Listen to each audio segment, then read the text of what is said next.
So I've just got hold of the new DJI Mini 2 drone, and I'm just going to talk really quickly about how to set this thing up for the first time and give some of my initial thoughts about this drone.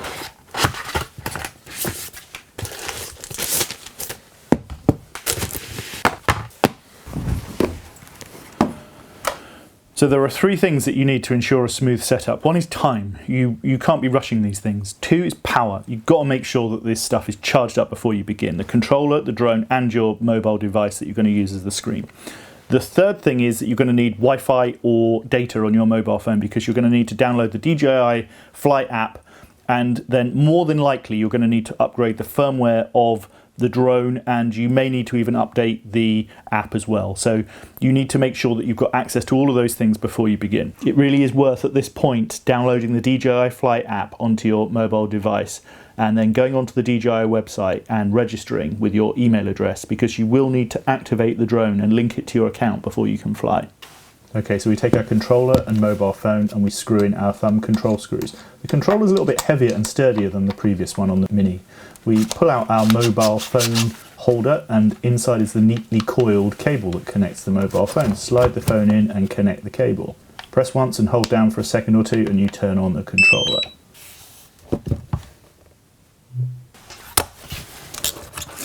After you've done that, you can fold out the arms of the drone, a little bit sturdier than the previous model, and pull off the gimbal cover. Press and hold and you power on the drone. You should have already downloaded the DJI Fly app and registered on their website. Turn it on now. Controller should automatically find the drone, install the DJI Mini 2 firmware upgrade. You will need to activate the drone at this point, and there you go, you're ready to fly. So I can't tell you how excited I am to try out this drone, but it's got dark, so I can't fly it tonight. Now, I've been around drones for the last 8 years or so, pretty much since the beginning. So I've worked with all kinds of different craft and all kinds of different pilots over the years. Most recently, the DJI Mavic Mini, which I think is the most incredibly charming piece of technology. So small and so capable, and I love the fact that you could just stick it in your camera bag, not even really know it was there, and just have it when you needed it. But there were a few things that did need addressing, and hopefully with the Mini 2, all of those things have been dealt with. So first of all, we have better range with the OcuSync signal. So hopefully it will work further away and have a stronger signal, so a more reliable signal. That's the most important thing. Then we have its ability in the wind. The original Mavic Mini wasn't particularly good in the wind. I live near the sea where it's often windy, and so the fact that this is going to be a bit more powerful and capable in the wind is really important to me. The third thing is that this thing shoots in RAW mode for photographs, and I'm a photographer. I like having high quality images. The image quality really matters to me, and so hopefully I'm really keen to see how much of an improvement we get from this Mini 2 in terms of the photograph quality. I will be doing some testing, lots of testing, and I will make a video about that very soon to try and kind of push the quality as far as it can go and see what it's capable of. I want to say thank you to Alex, who suggested that I make this video. So thank you, Alex, for your support recently. It's really important, actually.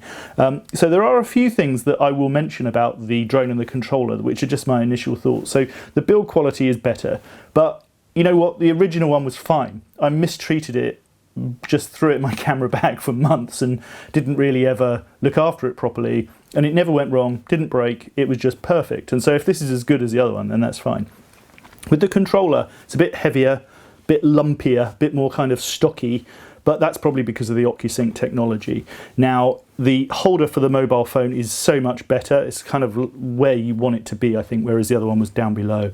But there is one thing that's really cool, which is it has a separate USB-C charging socket, which it shares with which is the same as the drone.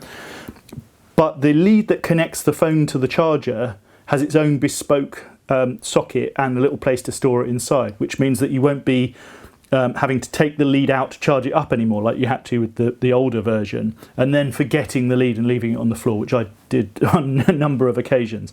And so that will be really cool.